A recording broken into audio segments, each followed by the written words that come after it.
Hi Taurus, welcome to Higher Source Tarot for your April 2022 Is It in the Cards Love Tarot reading. This is a love reading for all Taurus, Sun, Moon, Rising, and Venus. I send you love every single day and the energy that you will attract more love into your lives because you are definitely worth it. You're a loving being, your source energy. If you're new here, welcome to you. I post readings on Friday, then again on Monday. So if a reading doesn't resonate, come back in a couple of days. You can watch a new reading. Fridays are a general reading. Mondays are a different style every week. So of course, today will be a love reading, but next week it'll be something entirely different. So if you like tarot and you like the channel, I'd love to invite you to subscribe to Higher Source Tarot. All right, what advice do you have for Taurus, Sun, Moon, Rising, and Venus about love, please? What does Taurus need to know about love for the best and highest good of all concerned with Taurus? Messages for Taurus about love, please. Okay. Okay. All right, so we will begin by drawing 3 cards to represent your energy, 3 cards for the person you're attracting, 3 cards on the advice.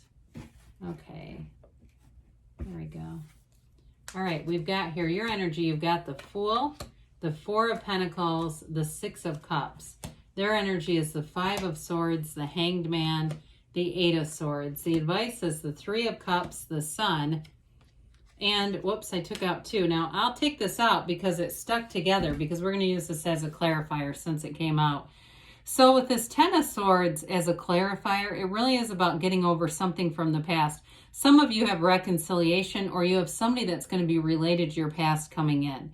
And we've got to get this, we got to let go of this, totally go of this. Whatever it is, it was done, okay? And the black in the card, it indicates ignorance. And so there may have been information that you received, but it also can be that shadow aspect of ourselves and really understanding, especially if you've attracted some relationships that were, puzzling, like they were deeply wounding, and you go, how in the world did I attract that?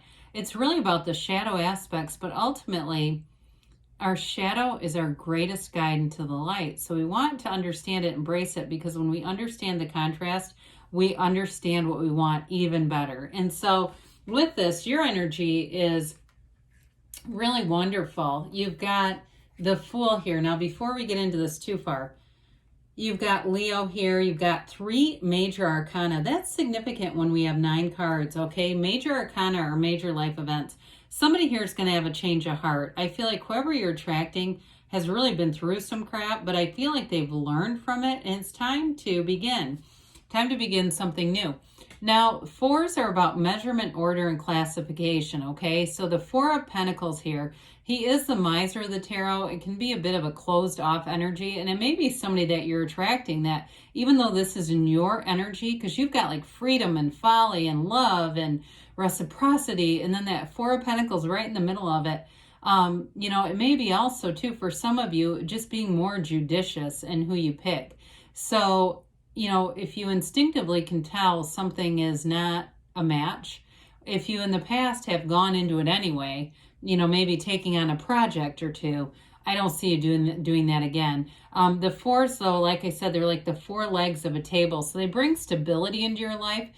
And especially with something like the Fool. The Fool is an absolute open door, okay? It's the Fool is a brand new, fresh, clean slate. It's a wonderful new beginning. It's 0, so it's like you're in the field of pure potentiality. Anything is possible in the energy of the Fool. You've got this energy too in terms of entering a relationship where it's like you're almost hungry to learn more about this person. You can't wait to be with them. It's the feeling too of being spontaneous in the relationship, having fun in the relationship. But there's also, with this, there's guidance. There's higher guidance here. So I do feel like your instincts are part of this. The Fool represents a major transition in your life. It's that jumping off point. It's jumping in all in with your entire heart. The Fool has released all resistance. So it's in terms of that Four of Pentacles, that may be there just to bring in a little bit of logic, okay? Because the Fool runs on pure emotion, deep spirituality. It's your soul. I mean, really. So your soul doesn't judge. Your soul doesn't condemn. Your soul isn't afraid of anything. So in terms of being in a relationship, you've got complete transparency. And in this energy, you will attract, because people will feel that about you. They'll feel the openness, and it's a lightness, and people love that energy. So with the Six of Cups here, again, you may have a reconciliation with the Three of Cups, Six of Cups being in here.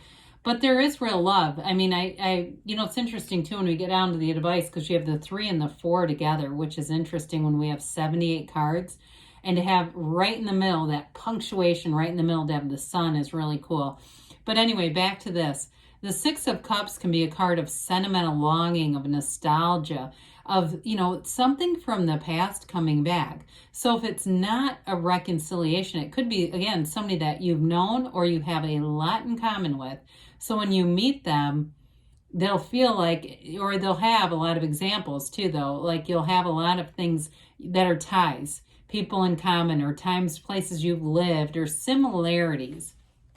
Well, this is interesting. Their energy, dear Lord, thank God the Hanged Man is in the middle of this, or I'd say run like hell.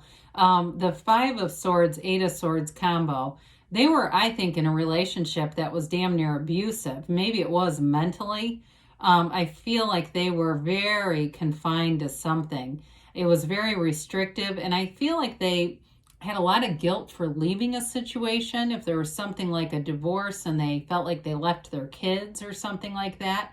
And I don't feel like it's like they have just abandoned their kids, but I do feel like there was a sense of, oh God, do I just stay in this miserable marriage for my kids, or do I stay in this miserable marriage for finances, or if it's not a marriage, relationship.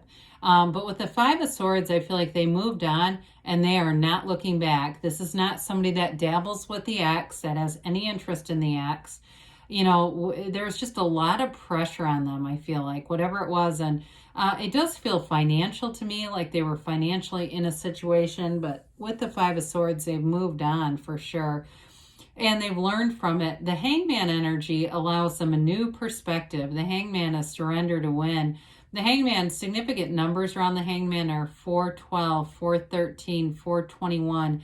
So it could be something in the month of April that brings in a fortunate connection. But I feel like they've had enough time on their own to recover, because we don't want a broken human showing up, right? We don't want to be, like I said, taking on projects and putting Humpty Dumpty back together. And again, you don't have time for that. Now, if it is a reconciliation, the Hangman signifies, for some of you, this person has changed. They have released some old limiting patterns, especially if they tended to blame.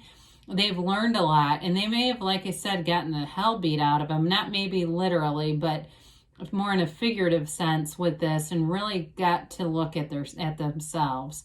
So with the Hangman, it is a new perspective, but it's a higher level perspective. The Hangman's a very important card. I mean, it really is about releasing all resistance in a reversal of viewpoint. It's a reversal of some negative old pattern that brings in so much more resistance. And like I said before, it's surrender to win. So it's an important energy shift for sure.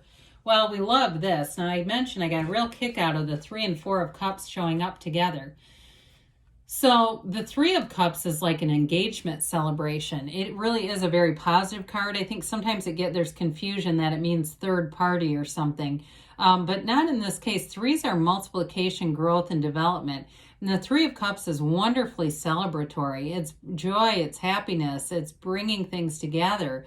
And like I said, it's a commitment. So it can be a reunion. Now with the Four of Cups there, I do feel like there's going to be a serious talk for those of you, either way, reconciliation or even new love. If somebody is really wounded, I feel like they've got the maturity to talk that out. But the thing I like about it is they have the maturity to work through problems. They don't, they're not looking to find criticism and problems in a relationship. They understand the value of a really rich commitment and a real love and what it takes to invest in a relationship.